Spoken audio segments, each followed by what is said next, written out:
इंद्रजीत कौर और इस वक्त की बड़ी खबर आपको बता दें, हजका का कांग्रेस में विलय हो चुका है। दिल्ली में कांग्रेस मुख्यालय में इस विलय का बाकायदा ऐलान हुआ। विलय से पहले कुलदीप बिश्नोई, सोनिया गांधी ने आज आपको बता दें कि इससे पहले कुलदीप बिश्नोई ने सोनिया गांधी से मुलाकात की। तो तस्वीरें आप देख सकते हैं जब कांग्रेस में विलय हुआ हजका का। हरियाणा जनहित कांग्रेस जो कि 2007 में सत्ता में आई थी, हरियाणा के पूर्व मुख्यमंत्री भजन लाल के बेटे हैं कुलदीप बिश्नोई, और इस दौरान ये कहा गया कि ये हजका का विलय नहीं बल्कि हजका की घर वापसी है कांग्रेस में, क्योंकि कांग्रेस से ही टूटकर हजका सत्ता में आई थी, हजका स्थापित हुई थी। आपको बता दें कि हालांकि हजका का पिछले चुनावों में अच्छा प्रदर्शन नहीं रहा और महज 2 सीटों पर सिमटी थी, और जिस वजह से हजका जो है वो गिरती जा रही थी, और आज हजका का विलय हो गया है कांग्रेस में। तस्वीरें आपके सामने है। हरियाणा जनहित कांग्रेस का कांग्रेस में विलय हो चुका है। दिल्ली में कांग्रेस मुख्यालय में इस विलय का ऐलान किया गया। इस दौरान आपको बता दें कि हरियाणा के प्रभारी शकील अहमद मौजूद थे।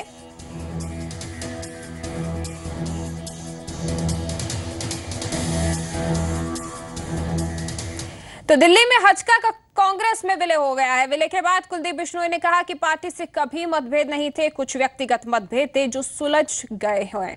उनसे बातचीत की जी मीडिया संवाददाता पंकज कपाही ने।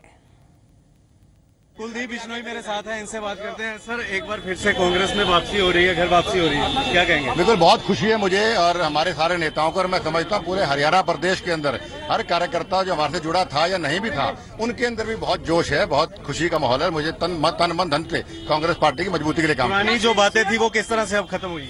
नहीं, पुरानी बात, जब मैं अपनी पार्टी में घर वापस आ गया हूँ तो मतभेद सब खत्म होने के बाद ही आता है आदमी घर वापस। अब नई जिम्मेदारी आपको मिली है, क्या सीएम के पद पे भी आप? ठीक है, सीएम कौन बनेगा इसका फैसला राहुल गांधी जी करेंगे, कांग्रेस पार्टी करेगी, जो फैसला करेंगे उनके साथ है। भूपिंदर सिंह हुड्डा नजर नहीं आए?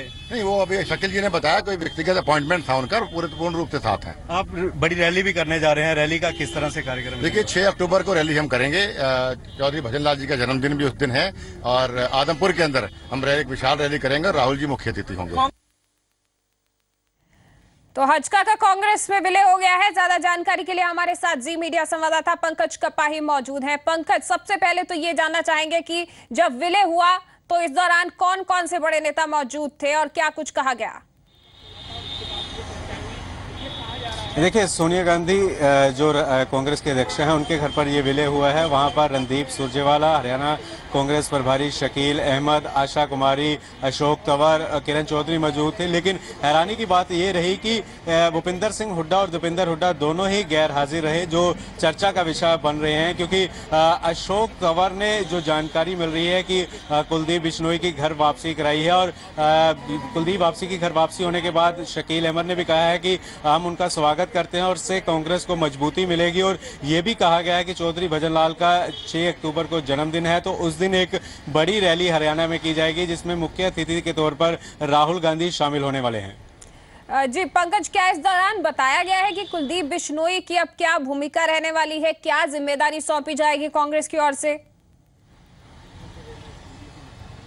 देखिए, कांग्रेस की तरफ से ये कहा गया है कि कुलदीप बिश्नोई बड़े नेता हैं, तो इस समय कांग्रेस की मजबूती चाहते हैं। कांग्रेस किस तरह से प्रदेश में मजबूती से कार्य करे और बड़ी जिम्मेदारी दी जाएगी। लेकिन हालांकि अभी ये तय नहीं हो पाया कि क्या कुछ जिम्मेदारी दी जाएगी। जब उनसे पूछा गया कि क्या जिस तरह से उनके पिता मुख्यमंत्री रह चुके हैं हरियाणा में, तो अगर कांग्रेस मुख्यमंत्री की जिम्मेदारी आपको देगी उम्मीदवार के तौर पर, तो उनका कहना था कि कांग्रेस जो भी फैसला करेगी वो उनको मंजूर रहेगा। ये भी बता दें कि कुलदीप बिश्नोई के साथ सैकड़ों जो है हजका के समर्थक यहां पर पहुंचे हुए थे, क्योंकि पूरी पार्टी कांग्रेस में विलय हुई है। चांद मोहम्मद, रेणुका बिश्नोई, तमाम जो बड़े नेता थे वो आज राष्ट्रीय अध्यक्षा सोनिया गांधी के घर पर पहुंचे थे, और वहां पर अब हजका ने ऐलान कर दिया है कि वो कांग्रेस में उनका विलय हो चुका है। जी पंकज, आप हमारे साथ बने रहिए। फिलहाल हम अपने दर्शकों को सुनवा देते हैं कि आखिर इस दौरान शकील अहमद, जो कि हरियाणा के प्रभारी भी हैं, उन्होंने क्या कुछ कहा। कुलदीप जी बड़े नेता हैं और कुलदीप जी को निश्चित रूप से जिम्मेदारी मिलेगी। अभी तो आज परिवार में वापसी हुई है, हम साथ मिलकर काम करेंगे। स्वाभाविक रूप से सब लोगों की सहमति है। जब कांग्रेस अध्यक्षा और वाइस प्रेसिडेंट ने ओके कर दिया इस मर्जर को, तो कांग्रेस के सारे लोग इस मर्जर के साथ हैं। तो पंकज, शकील अहमद इस दौरान यही कहते हुए सुनाई दिए हैं कि अब जो है साथ मिलकर काम करेंगे। तो इसका मतलब ये समझे कि जो वैचारिक मतभेद पहले कहे गए थे, जिस वजह से हज का अस्तित्व में आई थी, वो खत्म हो चुके हैं। हाँ बिल्कुल, जिस तरह से कुलदीप बिश्नोई ने भी यही बात कही कि जो पुरानी बातें थी वो अब खत्म हो चुकी हैं, तभी उनकी घर वापसी हुई है। कांग्रेस भी ये कह रही है कि कुलदीप बिश्नोई की घर वापसी हुई है और वो परिवार के अहम सदस्य हैं और बड़ी जिम्मेदारी हरियाणा में उनको सौंपी जाएगी। लेकिन इस बीच चर्चा का विषय ये बना रहा कि भूपिंदर सिंह हुड्डा और दीपेंद्र हुड्डा जो अलग खेमे में नजर आते हैं, वो गैर हाजिर रहे। हालांकि कांग्रेस और कुलदीप बिश्नोई ने सफाई जरूर दी कि उनका कहना था कि किसी बीजी कार्यक्रम की वजह से वो दोनों यहां पर नहीं पहुंच पाए, लेकिन हरियाणा में आने वाले दिनों में जो है वो भूपिंदर सिंह हुड्डा नजर आएंगे। अशोक तंवर ने भी यही बात की कि मिलकर सभी साथ चलेंगे और प्रदेश की जो मौजूदा सरकार है जिस तरह से वो काम कर रही है उसको जनता के बीच में लेके जाएगा। उनकी जो असफलताएं हैं उनको जनता के बीच में लेके जाया जाएगा। और कुलदीप बिश्नोई और साथ शायद नहीं चल पाए आज के दिन ही, जब हज का विलय हुआ है कांग्रेस में, जिसको घर वापसी कही जा रही है। उस दौरान एक खेमा जो कि भूपेंद्र सिंह हुड्डा का कहा जाता है, ना तो भूपेंद्र सिंह हुड्डा नजर आए और नदारद रहे इससे उनके कई और समर्थक भी। बहुत बहुत शुक्रिया पंकज आपका इस तमाम जानकारी के लिए। फिलहाल बढ़ते आगे और बड़ी खबर पंजाब से। जालंधर कैंट के विधायक प्रगट सिंह सीपीएस पद की शपथ नहीं लेंगे। हालांकि प्रगट सिंह ने अभी तक शपथ ना लेने के कारणों का खुलासा नहीं किया है। 12 बजे चंडीगढ़ के पंजाब भवन में शपथ ग्रहण समारोह होना है। सरकार ने कुल 7 नए सीपीएस बनाने का ऐलान किया था 26 अप्रैल को, लेकिन अब कुल 6 नए सीपीएससी आज शपथ लेते हुए नजर आएंगे।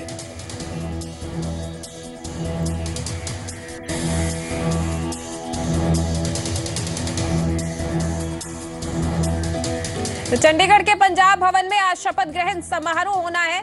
ज्यादा जानकारी के लिए हमारे साथ जी मीडिया संवाददाता जगतार भुल्लर जुड़ चुके हैं चंडीगढ़ से। जी जगतार, आखिर कितने बजे तक ये कार्यक्रम शुरू होने वाला है और क्या कुछ तैयारियां की गई हैं इसको लेकर?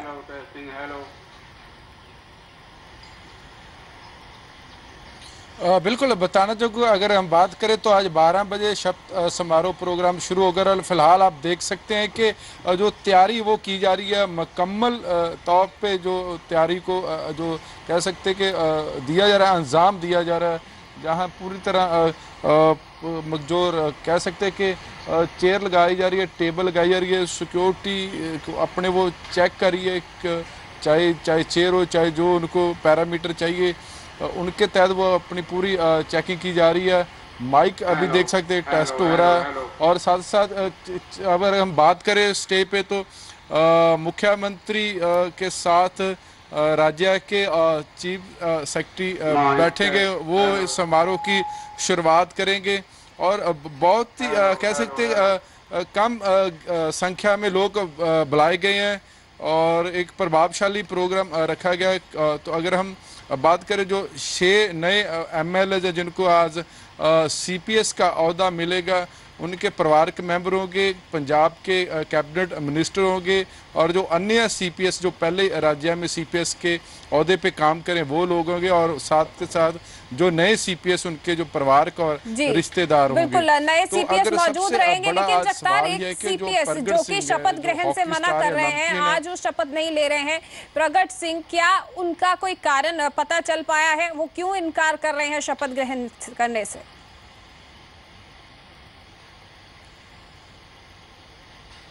देखिए, कह सकते हैं जो प्रगट सिंह ने फैसला लिया है कि वो सीपीएस के ओहदे पे की शपथ नहीं लेंगे, इससे पूरी की पूरी पंजाब सरकार बुरी तरह हैरान है कि आखिर क्या वजह रही, कहाँ कमी रहेगी कि प्रगट सिंह सीपीएस के ओहदे के लिए तैयार नहीं है। लोग सीपीएस के ओहदे के लिए तड़फ रहे हैं, लेकिन प्रगट सिंह ने जो ओहदा ठुकरा दिया।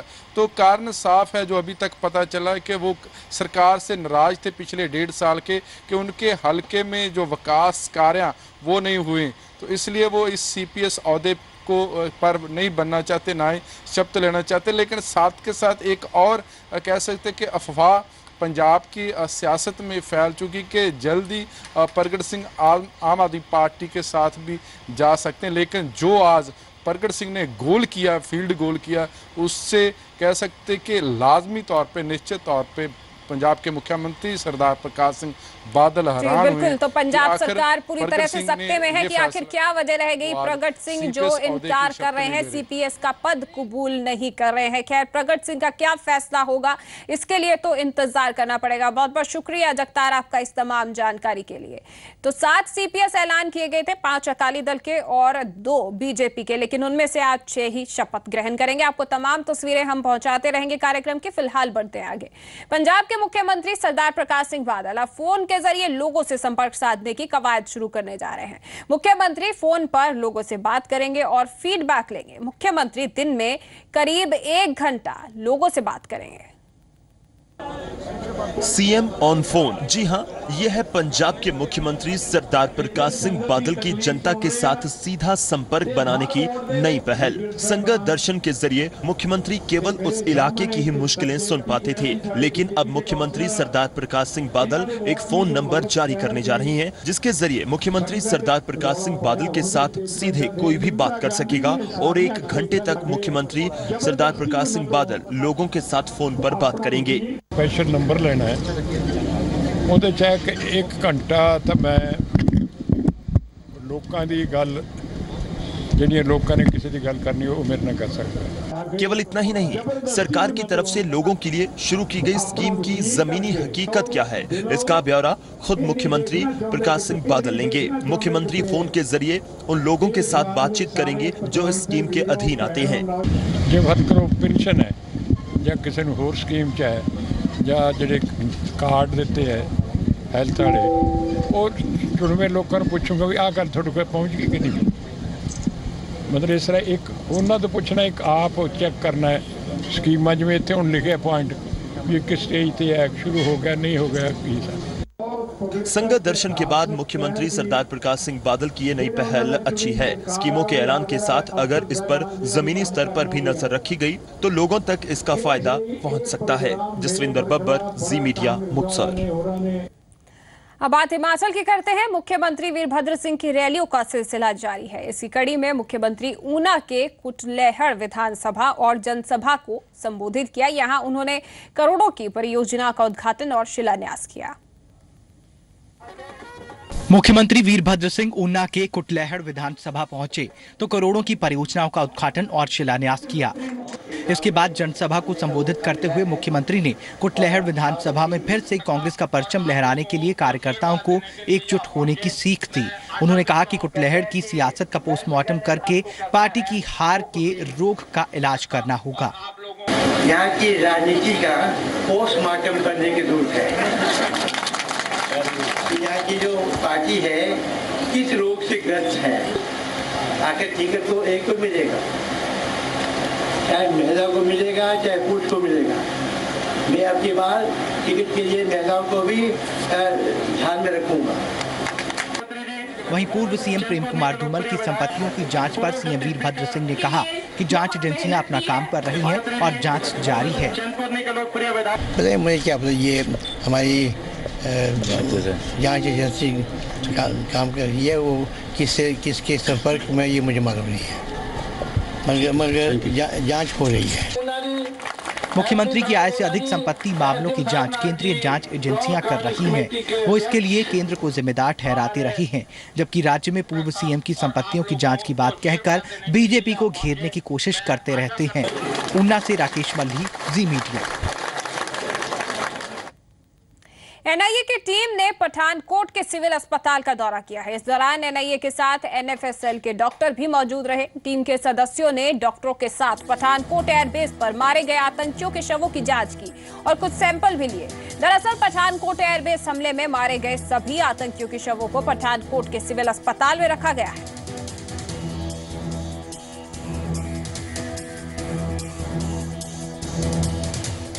वहीं भारत में आतंकी भेजने के पाकिस्तान के मंसूबे अब कामयाब नहीं होंगे। पंजाब से लगी भारत पाकिस्तान की अंतर्राष्ट्रीय सीमा के संवेदनशील इलाकों की निगरानी अब लेजर दीवारों के जरिए की जाएगी। बीएसएफ ने भारत पाकिस्तान के बॉर्डर पर 12 जगह लेजर बीम डिटेक्शन सिस्टम लगा दिया है, जिसने काम करना शुरू कर दिया है।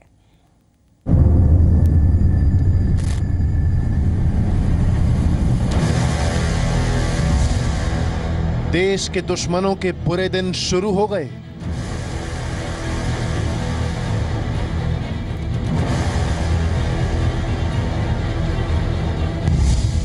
सरहद पार करने की जुर्रत का मतलब मौत पक्की।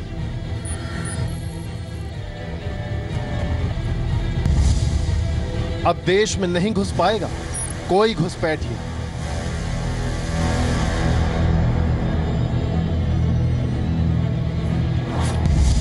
पाकिस्तानी आतंकियों की अब खैर नहीं।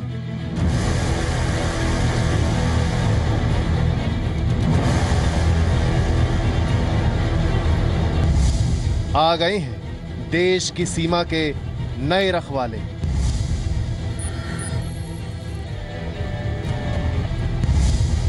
अब दीवार को पार करना घुसपैठियों के बस में नहीं। भारत पर बुरी नजर रखने वाले सावधान हो जाएं, क्योंकि देश की सरहदों की निगरानी अब स्मार्ट हो गई है। ये वो दीवार है जिसे पार करना नामुमकिन है, और आप इसे सीमा पर भारत की तीसरी आंख भी कह सकते हैं। सीमा पर घुसपैठ रोकने के लिए अब लेजर वॉल सक्रिय हो गई है। इन लेजर वॉल के काम शुरू करने का मतलब ये है कि अगर भारत पाकिस्तान बॉर्डर पर बिना बाढ़ वाले इलाके से कोई घुसपैठ करने की कोशिश करता है तो उसका पकड़ा जाना तय है। यानी घुसपैठ का अंत और घुसपैठिए का खात्मा पक्का है। लेजर बीम डिटेक्शन सिस्टम का सबसे बड़ा फायदा यह होगा कि पंजाब से लगे बॉर्डर पर नदी पट्टी के कई ऐसे इलाके हैं जहां से आतंकी बाढ़ न होने की वजह से घुसपैठ किया करते थे, लेकिन इस लेजर दीवार के काम शुरू करने के बाद अब नदियों के रास्ते भी घुसपैठ मुमकिन नहीं होगी। 8 इंफ्रारेड और लेजर सिस्टम ने काम करना शुरू कर दिया है, जबकि 4 और जगहों पर भी जल्दी ही इसे शुरू कर दिया जाएगा। इन लेजर दीवारों के आसपास अगर किसी भी तरह की गतिविधि होगी तो सिस्टम इसे पकड़ लेगा। अगर कोई इसे पार करने की कोशिश करेगा तो जोर से सायरन बजने लगेगा। सैटेलाइट आधारित सिग्नल कमांड सिस्टम के जरिए निगरानी रखी जाएगी। इस सिस्टम की खासियत ये है कि ये रात के अंधेरे के अलावा कोहरे के दौरान भी निगरानी कर सकेगा।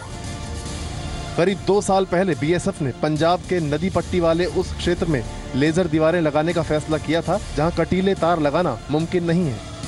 सुरक्षा के लिहाज से ये इलाके काफी संवेदनशील हैं। पंजाब और जम्मू में अंतर्राष्ट्रीय बॉर्डर पर करीब 45 जगहों पर इस तरह की लेजर दीवारें खड़ी की जाएंगी। जम्मू और गुजरात में 30 से 40 जगहों पर और पश्चिम बंगाल में बांग्लादेश सीमा पर भी इसे पायलट प्रोजेक्ट के तौर पर शुरू किया जाएगा। सूत्रों के मुताबिक अगले 6 महीने में इस योजना पर काम पूरा हो जाएगा।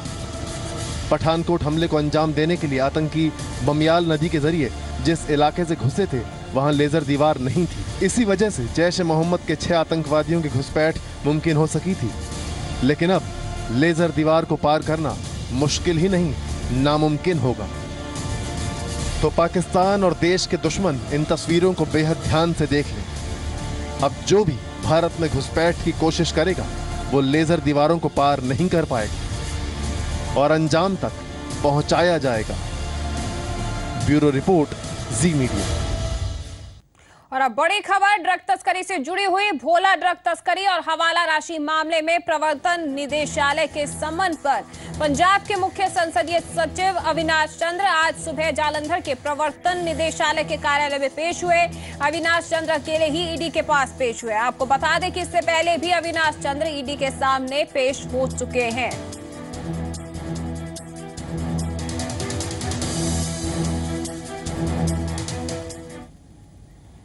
और अब आज की अच्छी खबर। जम्मू कश्मीर में आतंकी घटनाओं के बीच महज 7 साल की एक लड़की ने बड़ी कामयाबी हासिल की है।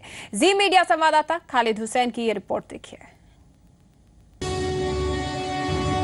जम्मू कश्मीर के बांदीपुरा का नाम आते ही लोगों को घुसपैठ और आतंकवाद की याद आ जाती है। लेकिन इसी बांदीपुरा से जो खबर आज हम आपको बताने जा रहे हैं वो आतंक के मुंह पर जोरदार तमाचा है। जरा मिलिए 7 साल की तजामुल नाम की इस बच्ची से। छोटी सी उम्र में मुस्लिमाबाद गांव की तजामुल ने किक बॉक्सिंग की दुनिया में बड़ा नाम कमा लिया है। जिस उम्र में बच्चे मस्ती करते हैं, खेलते हैं, उस उम्र में तजामुल अपनी मार्शल आर्ट से विरोधियों को ढेर कर देती है। तजामुल के घर पर टंगे ये मेडल और अलमारी में रखी ये ट्रॉफी बताने के लिए काफी है कि इस बच्ची ने 7 साल की उम्र में कितनी बड़ी कामयाबी हासिल की है। लेकिन इससे बड़ी कामयाबी तो ये है कि तजामुल कश्मीर की वो पहली लड़की है जो इटली में होने वाले विश्व किक बॉक्सिंग प्रतियोगिता में भारत का प्रतिनिधित्व करेगी। मेरे खुदा है जो उनकी मर्जी वो बनाए। पढ़ाई का भी मुझे ध्यान रखना चाहिए, पढ़ाई में भी बहुत अच्छी हूँ मैं, और अपने गेम में भी टैलेंट है मुझ में, बहुत अच्छा टैलेंट है। जो कि मुझे सर ने, जब मैं जम्मू गई थी तो पहले जब मेरी फाइट थी गोल्ड मेडल, तो जब मैंने बेस्ट फाइटर कप लाया तो सर ने मेरे अंदर एक टैलेंट देखा। सर ने मुझे बोला कि आज तक मैंने जितने भी ट्रेन किए तो आप जैसे टैलेंट नहीं देखा मैंने। मेरे टीचर्स ने और मेरे फादर सर ने, मेरे पेरेंट्स ने मुझे सपोर्ट किया। तजामुल जम्मू कश्मीर में किक बॉक्सिंग में सबसे कम उम्र की गोल्ड मेडलिस्ट है। तजामुल ने पिछले महीने हरिद्वार में हुई नेशनल चैंपियनशिप में भी जीत हासिल की। इसके अलावा पिछले साल दिल्ली में हुई नेशनल किक बॉक्सिंग में इस लड़की ने गोल्ड मेडल अपने नाम किया। तजामुल की इस कामयाबी से सबसे ज्यादा खुश उसके कोच हैं। आज अल्लाह ताला के फजल करने से, उनकी मेहनत से और हमारा जो स्पोर्ट थोड़ा बहुत रहा, तो आज वो जा रही है इटली इंटरनेशनल वर्ल्ड चैंपियनशिप के लिए। तो मैं बहुत खुश हूँ इस बार में कि ये बांडीपोरा की लड़की है। हमारे जेएंड के कोच ने मतलब एक अच्छा बूस्ट मिला स्पोर्ट्स को। तजामुल के पिता एक निजी कंस्ट्रक्शन कंपनी में ड्राइवर हैं। परिवार की आर्थिक हालत अच्छी नहीं है, लेकिन बावजूद इसके बेटी को अच्छी शिक्षा दिलाने के लिए उन्होंने तजामुल को सेना द्वारा चलाए जा रहे गुडविल स्कूल में भर्ती करवाया और अब सेना ही इसकी पढ़ाई और खेल का सारा खर्च उठा रही है। आर्मी ने बहुत मदद की। उसके बाद आगे बढ़ाने की जो भी मतलब कोशिशें रही वो फैसला अली साहब ने करवाई। तो पैसा वैसा जो भी लगा आज तक हमारा भी लगा, लेकिन आर्मी का बहुत लगा। सेकंड क्लास में पढ़ने वाली तजामुल के घर में हर अलमारी में अवार्ड, मेडल और सर्टिफिकेट भरे पड़े हैं। आज तक वह जिस भी प्रतियोगिता में शामिल हुई वहां से वो जीत कर ही वापस लौटी। ऐसे में उम्मीद है कि तजामुल इटली में होने वाली वर्ल्ड किक बॉक्सिंग चैंपियनशिप में भी जीत हासिल कर न सिर्फ जम्मू कश्मीर बल्कि देश का नाम रोशन करेगी। खालिद हुसैन, जी मीडिया, कश्मीर। और अब बात मौसम की। मैदानी भागों में गर्मी पूरे शबाब पर है तो कश्मीर के कई हिस्सों में बर्फबारी जारी है। जम्मू कश्मीर के राजौरी में ताजा बर्फबारी हुई है। देश भर से आए टूरिस्ट पीर की गली के नाम से मशहूर ऐतिहासिक टूरिस्ट स्पॉट पर ताजा बर्फबारी का लुत्फ उठा रहे हैं। तस्वीरें आपके सामने हैं, आप देख सकते हैं किस तरह से ये सैलानी इस बर्फबारी का आनंद ले रहे हैं। तो बर्फ की सफेद चादर बिछी हुई है और इसी बर्फबारी का आनंद लेने के लिए खासतौर पर यहाँ पर बड़ी तादाद में सैलानी पहुंचते हैं।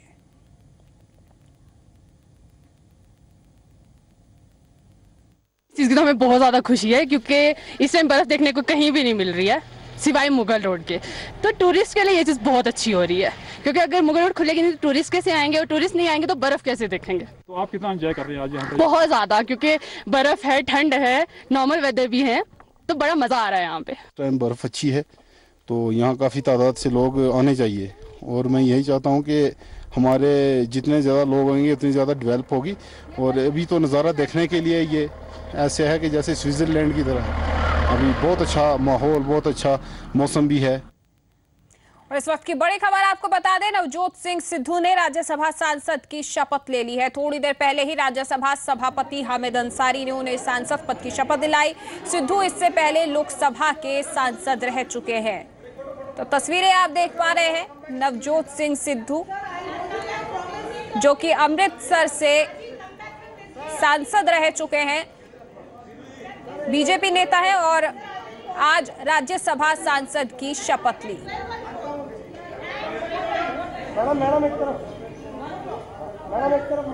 तो तस्वीरें आपके सामने हैं, नवजोत सिंह सिद्धू ने राज्यसभा सांसद की शपथ ली है। आपको बता दें कि हाल ही में 6 सदस्य राज्यसभा में मनोनीत किए गए थे, जिसमें से नवजोत सिंह सिद्धू एक सदस्य हैं और आज इन्होंने राज्यसभा सांसद की शपथ ले ली है। थोड़ी देर पहले ही राज्यसभा सभापति हामिद अंसारी ने उन्हें सांसद पद की शपथ दिलाई। तस्वीरें राज्यसभा में जाते हुए आप देख सकते हैं। इनके साथ इनकी पत्नी नवजोत कौर सिद्धू और सीपीएस भी रही हैं, सीपीएस हैं अमृतसर से। तो ये तस्वीरें नवजोत सिंह सिद्धू ने आज राज्यसभा सांसद की शपथ ली। फिलहाल के लिए इतना ही, इजाजत दीजिए, धन्यवाद।